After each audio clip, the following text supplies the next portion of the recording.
¿ya? Que la astrología es la ciencia que estudia los huesos, ¿ya? Tenemos acá el modelo que es Carlos García, y vamos a partir primero con las vértebras, ¿ya? Las vértebras se dividen en tres partes. Tenemos la primera parte, ¿cierto?, que son las vértebras cervicales, que son 7 vértebras, ¿ya? Y luego se conectan con las vértebras torácicas, que constan de 12 vértebras, hasta la vértebra lumbar, que son 5 vértebras lumbares. Luego, ¿cierto?, sigue por el sacro y el coxis, ya que esa parte nosotros no nos vamos a ver, sino que nos vamos a focalizar solamente en la parte dorsal, que es la espalda.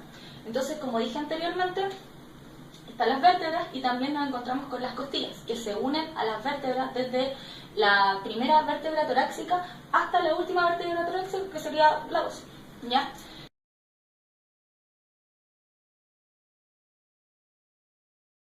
La escápula se encuentra el acromión, ¿ya? Y en esta zona vendría siendo la espina de la escápula.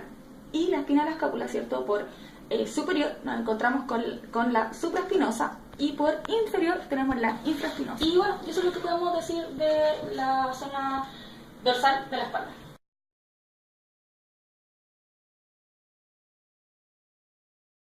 En este video nosotros les vamos a hablar sobre la artrología, que es la rama que estudia las articulaciones o la unión entre dos o más huesos.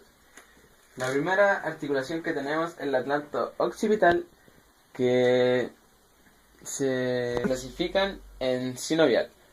La superficie articular serían los cóndilos occipitales del atlanto occipital. También se encuentra la atlanta axial, que su clasificación sería sinovial trocoidea, y su superficie es el diente del axis con el arco anterior del atlas. Bueno, también podemos ver los cuerpos vertebrales, la cual se clasifican en sínfisis, bien digo, y la cara superior e inferior. Esto quiere decir que dependiendo de la articulación se clasificaría, poniendo un ejemplo, la T1, la carilla superior, con la carilla inferior de la vértebra C6. También los movimientos posibles son del atlanto axial, el desplazamiento hacia adelante y hacia atrás. Eso quiere decir sí o no. Los movimientos posibles también del atlanto axial son el no pivot, que significaría el giro de la cabeza. Bueno, otro movimiento posible también de los discos vertebrales son el desplazamiento, que dan origen a la extensión y flexión laterales y la rotación.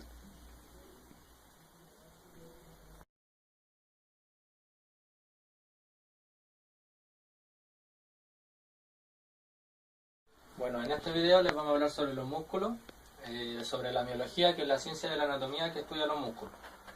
De la columna hacia el lado izquierdo vamos a hablar sobre los músculos superficiales, y hacia la derecha de los músculos más profundos. Aquí podemos observar el trapecio. El trapecio comienza desde la espina occipital hasta la espina cervical, la séptima, y el trapecio es un músculo largo que abarca hasta la mitad de la columna, un poco más por ambos lados. La fibra superior es de un tercio del borde superior de la clavícula, y la inferior es del borde superior de la esquina del omóplato. Un claro ejemplo sobre el trapecio que podemos ver son las elevaciones de los hombros.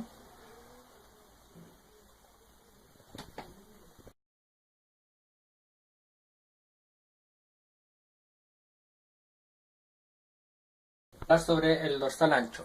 El dorsal ancho es un músculo muy largo y muy ancho. Su origen es una línea continua de toda la apófisis espinosa, que comienza desde la séptima vértebra dorsal hasta la cresta de la ilíaca del sacro. El origen de todas las fibras van terminadas en un pequeño tendón en espina en la zona infratrocriana y en el canal bicipal del húmero.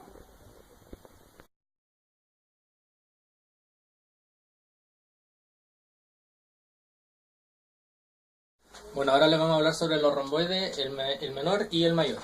Las descripciones son un par de anchos aplanados de forma romboidal. están construidos por dos porciones, superficial y inferior, menor y mayor también, que están conformadas por una sola lámina. El origen de todos los bordes vertebrales de la escápula, excepto sus dos puntas. La inserción del menor es en la apófisis espinosa en las dos últimas vértebras cervicales, y en el mayor en la apófisis espinosa de la cuarta y quinta vértebra dorsales. La función es el aductor y rotador de la escápula y elevador también de la escápula. Y un movimiento o un ejemplo son las flexiones de brazo.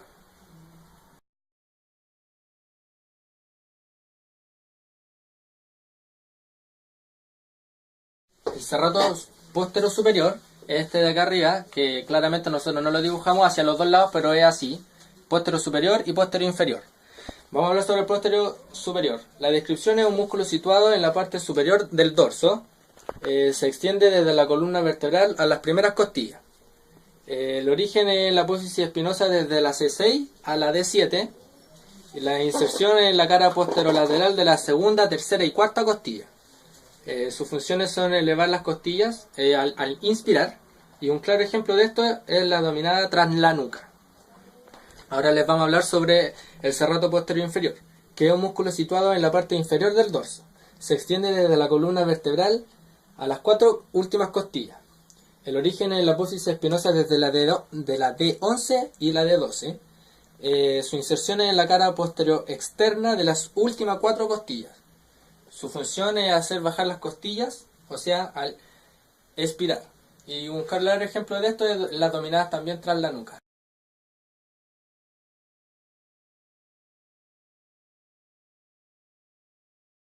Transverso espinoso, la descripción que son pequeños músculos que se unen en las transversas. Son las más desarrolladas en las zonas cervicales. Hay un par por anterior, por posterior, y par de los tubérculos anterior y posterior de las transversas, excepto la C1. En la zona torácica existen atrofiados o inexistentes.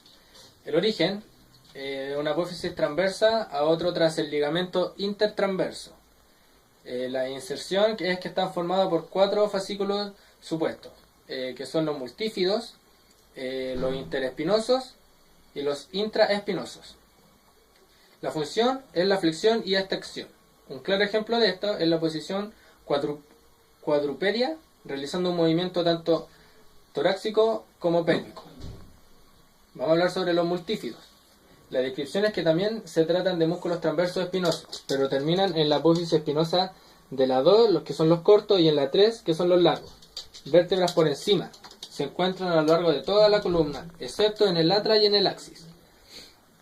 El origen es en la cara posterior del sacro, en la espina espina posterior del ililio.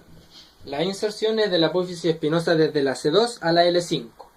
Y la función de forma unilateral es la rotación hacia el lado contrario y la inclinación lateral. Y de forma bilateral es la extensión y hipertensión, rectificación de los citrofis dorsal. Un claro ejemplo de esto es la posición cuadrúpeda, realizando movimientos tanto pélvicos como abdominales.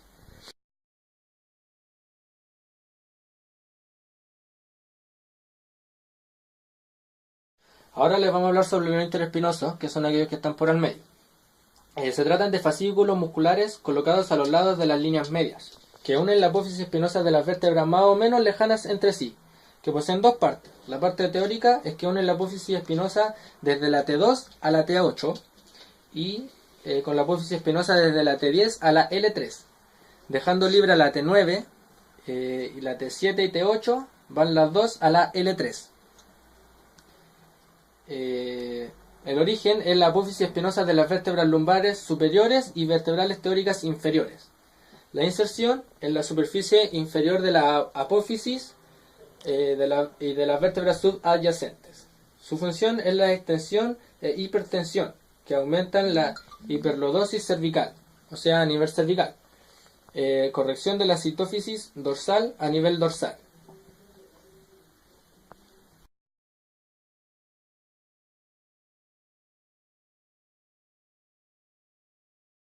Los intertransversos se pueden encontrar en tres niveles: nivel cervical, lumbar y torácica.